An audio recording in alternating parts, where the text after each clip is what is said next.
الله نحمده ونستعينه ونستغفره ونعوذ بالله من شرور أنفسنا ومن سيئات أعمالنا من يهده الله فلا مضل له ومن يضلله فلا هادي له ونشهد أن لا إله إلا الله وحده لا شريك له ونشهد أن سيدنا وسندنا ومولانا محمدا عبده ورسوله صلى الله تعالى عليه وعلى آله وصحبه أجمعين أما بعد فأعوذ بالله من الشيطان الرجيم بسم الله الرحمن الرحيم لقد كان لكم في رسول الله أسوة حسنة وقال النبي صلى الله تعالى عليه وسلم من تمسك بسنتي عند فساد أمتي فله أجر 100 شهيد أو كما قال صلی اللہ علیہ وسلم۔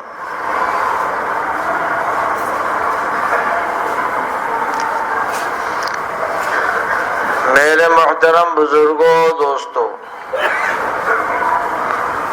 اللہ رب العالمین نے اس انسان کو اپنی آخرت بنانے اور سنوارنے کے لیے دنیا میں چند دنوں کے لیے بھیجا ہے۔ قرآن کریم میں صاف صراحت ہے وَلَكُمْ فِي الْأَرْضِ مُسْتَقَرٌّ وَمَتَاعٌ إِلَىٰ حِينٍ، تمہاری زمین میں ایک مستقر ہے، ٹھہرنے کا ایک مقام ہے، اور کچھ دنوں تک استفادہ ہے۔ ہر انسان اس دنیا سے استفادے کا ایک وقت لے کر آتا ہے اور ایک میعاد لے کے آتا ہے۔ اسی وقت میں اسے اپنی آخرت بنانی ہے اور اسی سے اس دنیا سے فائدہ اٹھانا ہے، پھر اللہ تعالیٰ اس کو آگے بھیجیں گے اور بقیہ دوسروں کو فائدے کا موقع عطا کریں گے۔ بالکل یوں سمجھیے جیسے ایک اسکول میں، ایک مدرسے میں جس سیلبس اور جس نصاب سے پڑھ کر باپ جاتا ہے، اس کا بچہ داخل ہوا تو وہ بھی وہی نصاب پڑھتا ہے۔ ایسی جان مال انسان کے پاس امانت ہے، اللہ تعالیٰ اس سے فائدہ اٹھانے کا ایک موقع دیتے ہیں اور پھر وہ حق چھین لیا جاتا ہے، پھر وہ حق اس سے لے کر دوسرے کو دیا جاتا ہے۔ جیسے اسے دوسرے کے ذریعے ملا ہے ایسی اس کے ذریعے دوسرے کو مل جائے گا۔ اس کو بھی یاد رکھنا چاہیے کہ ہمارے بڑوں کا کتنا ہمارے پر روب تھا، ہم 150 روپیہ لینے کے محتاج تھے، پھر ایک وقت آیا کہ ان کا روب جلال ختم ہوا اور وہ حیثیت تمہاری طرف منتقل ہوئی، تو ظاہر ہے کہ پھر آگے والے کو بھی وہی حیثیت اسی طرح منتقل ہوگی۔ مستخلفین فی الارض، قرآن کہتا ہے استخلاف عارضی چارج دیا گیا ہے، عارضی طور پر تمہیں اس دنیا میں کسی کے پیچھے رہنے کا حق دیا گیا ہے، پھر تمہیں آگے بلایا جائے گا اور تمہارے پیچھے دوسرے کھڑے ہوں گے۔ اگر ہم اس کی قدردانی کریں تو یہ اوقات ہماری آخرت بنانے کے لیے بہت کافی ہے۔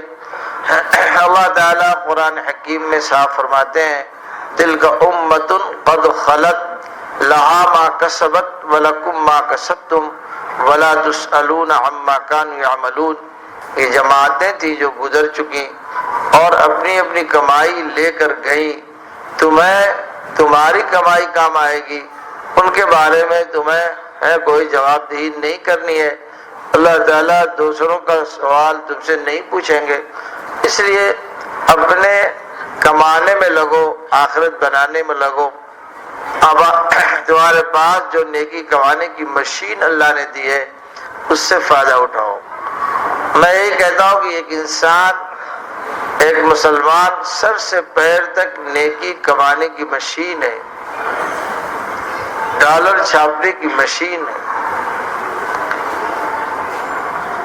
چنانچہ روایت میں ہے، ترمذی کی روایت ہے، الحسنۃ خیر من الدنیا ما فیہا، ایک نیکی دنیا اور دنیا کے سارے خزانوں سے بہتر ہے۔ ایک نیکی، اور ایک نیکی کے لیے بخاری شریف میں آتا ہے کہ اگر کسی نے ایک بار سبحان اللہ پڑھا تو اس نیکی کا اجر اتنا ملے گا کہ جنت میں ایک درخت لگے گا جس کے سائے میں 100 سال تک تیز رفتار گھوڑ سوار دوڑتا رہے تو اس کا سایہ ختم نہ ہو۔ امام ترمذی نے نقل کیا کہ 500 سال تک پھیلا ہوا سایہ اس ایک درخت سے اس انسان کو ملے گا جس کو وہ نہ دوڑ کے 500 سال میں پورا کر سکے گا، اسی کے بیچ رہ جائے۔ آپ سبحان اللہ کا لفظ دیکھیے اور اس پر ملنے والا اجر دیکھیے اور ہمیشہ ہمیشہ رہنے والا نفع دیکھیے تو پتہ چل جائے کہ انسان کو اللہ تعالیٰ نے کتنی بڑی نیکی اور کتنی قیمتی نیکی کمانے کے لیے زبان دی ہے۔ حتیٰ کہ انسان کی نیت صحیح ہو تو اس کی سوچ کا اجر ملتا ہے، اگر نیت صحیح ہو تو اس کی زبان سے جو دعائیہ کلمات نکلتے ہیں اس کا اجر ملتا ہے۔ ایک روایت سنن کی مجھے یاد آئی، اللہم اغفر للمؤمنین والمؤمنات والمسلمین والمسلمات کے ذیل میں یہ بشارت آئی ہے کہ اگر کوئی سارے مسلمانوں کے لیے مغفرت کی دعا کرتا ہے تو ہر زندہ مردہ مومن کا اور مرد عورت مومن مومنہ کا اجر اس کے کھاتے میں لکھا جاتا ہے۔ آپ نے سارے مسلمانوں کی مغفرت کی دعا کی، کتنی محنت لگی، آپ کو سارے مسلمانوں کے اجر کے برابر ایک اللہ کی طرف سے اضافی انعام ملے گا۔ کیا ہے؟ جذبہ خیر خواہی ہے، کسی کی مغفرت کا ارادہ اس میں پیدا ہونا، اس کے ارادے کو چاہ کر اللہ سے مانگنا، اس کی کیا بھائی کیا محنت ہے، اس کا کیا خرچہ ہے، آپ اندازہ لگائی نہ ہرے نہ پھٹکری رنگ چوکا ہے کہ نہیں۔ حتیٰ کہ مومن کی سوچ پر بھی اجر ملتا ہے۔ امام ترمذی کی روایت فرماتے ہیں کہ جو ہے نیت المومن خیر من عملی، مومن کی نیت اس قدر بہتر ہے کہ اس کے عمل سے کبھی کبھی آگے بڑھ جاتی ہے، نیت ہی عمل سے آگے بڑھ گئی۔ کیوں؟ اس لیے کہ نیت میں ریا اور مراعات کا کوئی ہے کہ نہیں دخل نہیں، عمل تو بہت سارے پھر بہت ساری مسئولیات میں گر جاتا ہے، عمل کیسا ہے، عمل کیسا رہا، بہت سے اعمال برسا برس کے بعد میں بے اثر ہو جاتے ہیں۔ اللہ تعالیٰ فرماتے ہیں یا ایھا الذین آمنوا لا تبطلوا صدقاتکم بالمن والاذی، اے مسلمانوں اپنے گزشتہ صدقات کو اذیت پہنچا کر اور احسان جتلا کر باطل نہ کرو۔ معلوم ہوا کہ برسوں کا عمل اور برسہ برس کا دیا ہوا صدقہ اور برسہ برس کا تعاون جو کسی کو مالی دیا تھا اور جس تعاون سے اس کو خوشی ملی تھی، اس پر اگر اذیت پہنچائی اور اسی صدقے کے بہانے اس کو ہے کہ نہیں اس کو ذلیل کیا اور اس کو تکلیف پہنچائی تو وہ اجر و رخصت ہو گیا اور ذلت کا اور ذلت رسانی کا نقصان اس کے کھاتے میں آ گیا۔ خوش کرنے کا جو اجر ملا تھا وہ ناراض کر کے اجر باطل کر دیا اس نے۔ کب کا اجر آج باطل ہو رہا ہے، کب کی نیکی آج ضائع ہو رہی ہے، کب جو ہے راتوں رات عمل کیا تھا اور تنہائیوں میں عمل کیا تھا، دن کے اجالوں میں بتا بتا کے تھک رہا ہے کہ نہیں، ساری نیکیاں ضائع کر۔ حضرت والا تھانوی نے لکھا کہ نیت کی جب صحت نہیں ہوتی تو کتنے دنوں کا عمل ضائع کرتا ہے۔ ایک مثال دی مجھے یاد آ گئی، حضرت نے فرمایا کہ ایک صاحب 3 حج کیے ہوئے تھے، جب مہمان آئے تو اسے کہنے لگے کہ وہ تیسرے حج والا پیالہ لاؤ، اس میں ہم مولانا کو پانی پلائیں گے۔ حضرت نے فرمایا کہ دیکھو ایک جملے میں 3 حج ضائع کر دیا، ایک جملے میں 3 حج ضائع کر دیا ہے کہ نہیں؟ تیسرے کی قید لگا کر حج کا جو حج کو جو بھجا رہا اللہ کے لیے حج کیا ہے تو وہ بھجا رہا مخلوق کے سامنے. مخلوق تمہارے حاجی ہونے سے کیا فائدہ اٹھائے گی؟ آدمی کی جب اصلاح نہیں ہوتی تو ایک ایک جملے سے اپنی نیکیوں کو اکارت کر دیتا ہے، ایک ایک جملے سے اپنی جو ہے بہت ساری بھلائیاں بے اثر کر دیتا ہے. حدیث شریف میں سمجھایا گیا کہ بہت ساری مثالیں، جیسے غیبت ہی ہے، ذکر کا اخاک بما یکرہ، کسی کا تذکرہ ایسے انداز سے کرنا جو اس کو پسند نہ ہو. یہ تذکرہ باعث نقصان ہے. انسان کا گوشت کھا رہا ہے. ایحب احدکم ان یاکل لحم اخیہ میتا، اللہ فرماتے ہیں تم اپنے بھائی مردار بھائی کا گوشت کھانا پسند کرو گے؟ معلوم ہوا کہ اس کی عزت سے کھیلنا اور اس کا غلط تذکرہ کرنا، اس کی غیبت میں اس کا تذکرہ جو برائی سے کر رہا ہے، ناپسندگی سے کر رہا ہے، اس کا گوشت کھا رہا ہے.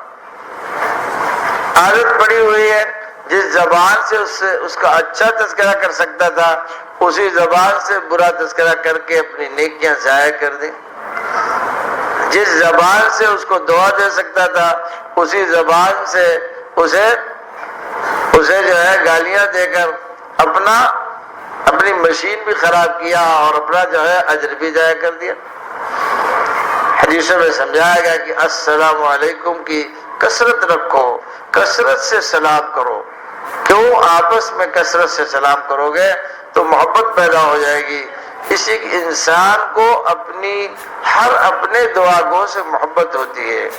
کسی سے بھی کسی کو آپ دعا دیں اس کے اندر فطری طور پر محبت پیدا ہوگی.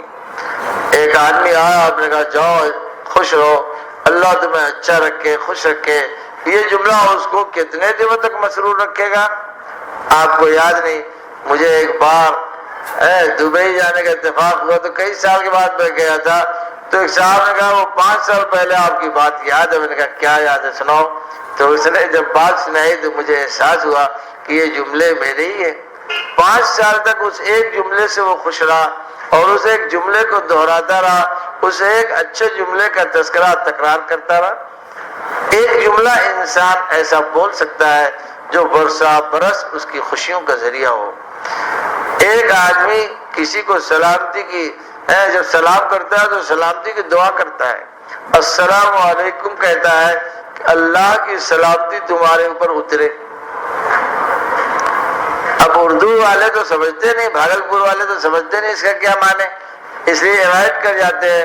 لیکن اگر اس نے ترجمہ کر دیا کہیں کہ جاؤ خوش رہو، اللہ تمہیں سلامتی میں رکھے، اللہ تجھے جو ہے خوب دنیا میں خوشحال رکھے، آخرت میں اچھا رکھے، تو اس جملے کا اثر بار بار اس کے ذہن کو اپیل کرے گا اور بار بار سوچتا ہے، کہتا ہے کہ بھائی کتنا اچھا آدمی ہے کہ اس نے میرے لیے اتنی اچھی دعا دی. اچھا کلمہ ایک انسان کی اچھائی کی دلیل بنتا ہے، لیکن انسان اپنے اچھے ہونے کا ثبوت دینے کے لیے تیار نہیں. تو یہ انسان کی جو مشین ہے، کل پرزے ہیں، سر سے پیر تک کے یہ اعضاء جوارح ہیں، یہ آپ کو نیکی کمانے کی مشین ملی ہوئی ہے. میں ایک مثال دیتا ہوں. اگر کسی کو لیگل $1 چھاپنے کی مشین مل جائے، اور اس وقت جو ماحول ہے بھاگلپور اور ساری دنیا کا ہے کہ نہیں، ساری دنیا مادہ کے لیے ہاہاکاری میں جو ہے میرے دوست ڈوبی ہوئی ہے، پریشان ہے. یہاں بھی لوگوں نے تذکرہ کیا کہ لوگ بہت پریشان ہیں. میں نے پوچھا کیوں؟ تو معلوم ہے کھانے کے لیے پریشان. بتائیے کھانا تو ایک اس کی جو ہے ایک غیر اختیاری چیز ہے، اس کے چکر میں کیوں پریشان ہے؟ یہ تو اللہ کا کام ہے. جو کام اس کا وہ کرتا نہیں، اللہ کو خوش کرنے کا کام کرتا نہیں، اللہ سے خوشی مانگنے کی فکر میں رہتا ہے. خوشی لینا ہو تو خوشی دینا سیکھو. محمد رسول اللہ صلی اللہ علیہ وسلم نے خوشیاں بانٹنا، دنیا میں خوشیاں بانٹنا آپ نے دنیا میں ہر شخص خوشی بانٹی تھی تو آپ پر خوشیوں کی برسات ہوتی رہتی تھی، آپ خوشی بانٹتے تھے۔ ہے ساری دنیا میں جہاں آپ گئے آپ نے خوشیاں تقسیم کی، اور آپ نے دیکھا کہ صحابہ اس دنیا میں کیسے خوش خرم رہے۔ آپ کو اگر خوشی لینی ہے تو خوشی دینا سیکھو، آپ کو محبت حاصل کرنی ہے تو محبت بانٹنا سیکھو، آپ کو احترام چاہیے احترام کرنا سیکھو۔ یہ دنیا از مکافات عمل غافل مشو، یہ بدلے کی دنیا ہے۔ اس بدلے کی دنیا میں گیہوں سے گیہوں نکلتا ہے، جو سے جو نکلتا ہے، اور مٹر سے مٹر۔ آج مسلمان یہ سوچتا ہے برائی بوئے اور بدلے میں بھلائی پیدا ہو، گالیاں دیں اور دعا کی سلامتی ہمیں ملے، یہ کیسے ہو سکتا ہے؟ این خیال است و محال است و جنون، یہ محال خیال ہے اور جنون کی باتیں ہیں۔ دنیا مکافات کی دنیا ہے، بدلے کی دنیا ہے۔ اس بدلے کی دنیا سے عبرت حاصل کرو، اس بدلے کی دنیا سے فائدہ اٹھاؤ۔ تو میں عرض کر رہا تھا یہ ہاتھ پیر کتنے دنوں کے لیے بھائی؟ چند دنوں کے لیے۔ یہ زبان سے نیکی کتنے دنوں کے لیے؟ یہ دماغ سے نیکی کتنے دنوں کے لیے؟ بڑے مختصر وقفے کے لیے ہے۔ ایسا نہ ہو کہ جیسے کل گزرا ہوا آپ کو آج نہیں مل سکتا، ایسی پوری زندگی گزر کر کفِ افسوس کے ساتھ دنیا سے آپ گزر جائیں۔ یاد رکھیے لوگ قیامت میں اللہ سے تمنائیں کریں گے، دعائیں کریں گے اور کہیں گے کاش اگر آپ ہمیں لوٹا دیتے تو ہم وہاں سے صرف نیکی ہی نیکی کر کے آتے۔ لیکن اللہ تعالیٰ کے ہاں اس کی کوئی قبولیت ہوگی؟ فَأَنَّىٰ لَهُمُ الذِّكْرَىٰ، حکم ہوگا اب نصیحت حاصل کرنے کا، سارا وقفہ گزر چکا، ایگزام ہال سے تم باہر آ چکے، اب پرچے میں ایک سطر کا اضافہ نہیں کر سکتے ہو، ایک سبحان اللہ بھی درج نہیں کر سکتے ہو۔ آج جس زبان سے دنیا کی بکواس کرتے کرتے ہم نہیں تھکتے، اور اس زبان سے ایک سبحان اللہ ایک الحمدللہ پڑھنے کا خیال نہیں آتا، اور خصوصاً آج جمعہ ہے، درود شریف کی کثرت کا دن ہے، آج مسلمانوں کو اپنے نبی پر درود پڑھنے کا جذبہ پیدا نہ ہو تو افسوس کے علاوہ کیا کہا جا سکتا ہے۔ آج یوم الصلاح، حضور پر درود بھیجنے کا دن ہے۔ آپ صلی اللہ علیہ وسلم فرماتے ہیں کہ جتنا کثرت سے درود پڑھے گا اتنی قریب میرے آئے گا، میرے قریب رہے گا۔ مسلمان کو آج درود پڑھنے کی فرصت ہے بھائی؟ نہیں ہے، یہ نہیں۔ اور ایسا نہ ہو کہ رسول اللہ کہتے ہیں کہ اب مجھے فرصت نہیں ہے، آگے بڑھو۔ تو بخاری میں ابھی روایت گزری ہے، چند دنوں کی بات ہے، کہ حضور صلی اللہ علیہ وسلم فرماتے ہیں یہ جانوروں کا صدقہ، اس کی زکوٰۃ، مال کی زکوٰۃ، فرمایا ایسا نہ ہو کہ قیامت میں تمہارے اوپر ہے یہ جانور سوار ہو اور چلاتا ہو اور تم مجھ سے کہو کہ میری مدد کیجیے، تو میں کہہ دوں کہ میں مدد نہیں کر سکتا، میں نے جو مدد کرنی تھی کی، تم نے اس سے فائدہ نہیں اٹھایا۔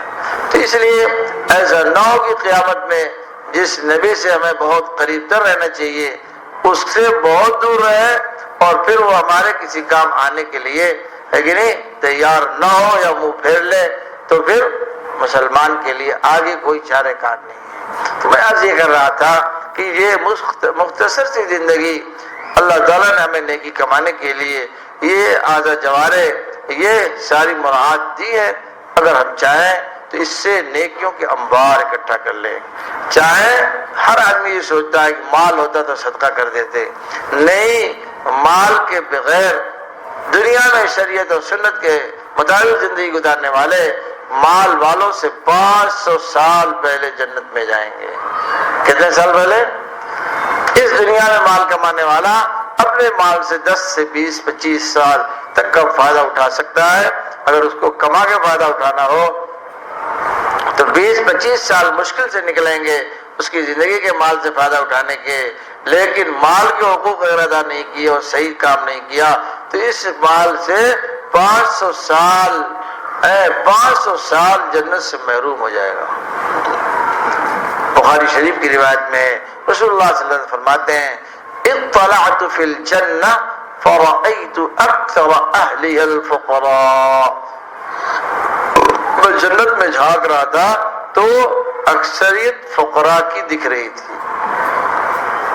یہ دیکھ کر رسول اللہ آئے، معراج میں دیکھ کر اور آنکھوں دیکھا حال یہ بتا رہے، پھر بھی مسلمان آج ماننے کے لیے تیار ہے نہیں، اس کو ہائے دھن مال، ہائے مال چاہیے، مال چاہیے، کیا کرے گا مال؟ ایک صاحب بمبئی میں ملے، انہوں نے کہا کہ حضرت دعا کر دیے 100-200 کروڑ اللہ دے دے۔ میں نے کہا کیا کرے گا؟ کہ فلاں فلاں لوگوں کو دیکھیے کتنا۔ میں نے کہا تمہیں پتہ ہے وہ کتنا لات کھائے اور کتنی سزا اٹھائے ہے؟ انہوں نے جس کا نام لیا، میں نے کہا وہ خود کہہ رہے تھے کہ پتھر کی سلوں پہ رکھ کے ہمیں سزا دی جاتی اور برف کی سلوں پہ جو ہے لٹا کر ہمیں پیٹا جاتا تھا، میں نے کہا یہ اتنی سزا اٹھا کر مال میں، تو مال کی ہوس مالک کو جو جواب دینا تھا اس نے دیا۔ اس نے کہا حضرت اس کے لیے ہم تیار ہیں، اور برف کی سلی پر ہمیں بھی لٹا کے اگر سزا دی جائے، کوڑے مارے جائے تو ہم تیار ہیں، ہمارے لیے دعا کر دیجیے کہ مال نہ آ جائے۔ آنکھ جب کہتے ہیں کہ جب محبت ہوتی ہے، حبک الشیء یعمی ویسم، کسی شے کی محبت تجھے اندر کر دیتی ہے۔ اللہ تعالی ہم سب کو اپنی محبت عطا کرے، اس مال کی محبت سے ہمیں بچائے اور دنیا کی محبت کے جال میں پھنسنے سے ہمیں بچائے، اور ہمیں اس چند دنوں کی دنیا سے زندگی سے نیکی کمانے اور فائدہ اٹھانے کا ڈھنگ عطا فرمائے۔ اللہ کا قرب پانے کے لیے یہ اعضاء جوارح کافی ہے۔ نبی کا عمل اپنے ہاتھ پیر سے بنانے کے لیے اگر آپ کو فکر نصیب ہو جائے تو یہی ہاتھ پیر آپ کو نبی جیسی نماز پڑھنے کی اور نبی جیسے عمل کرنے کی اور نبی جیسے کاموں کو انجام دینے کی توفیق دیں گے، تو آپ کے اعضاء جوارح سے محمد رسول اللہ کا عمل ڈھلنے لگے گا، آپ کے جسم سے رسول اللہ کی سنتیں نکلنے لگیں گی۔ اللہ ہم سب کو توفیق عطا فرمائے اور ہم سب کو اپنے نبی کی ایک ایک سنت کو اٹھانے کی توفیق نصیب فرمائے۔ وآخر دعوانا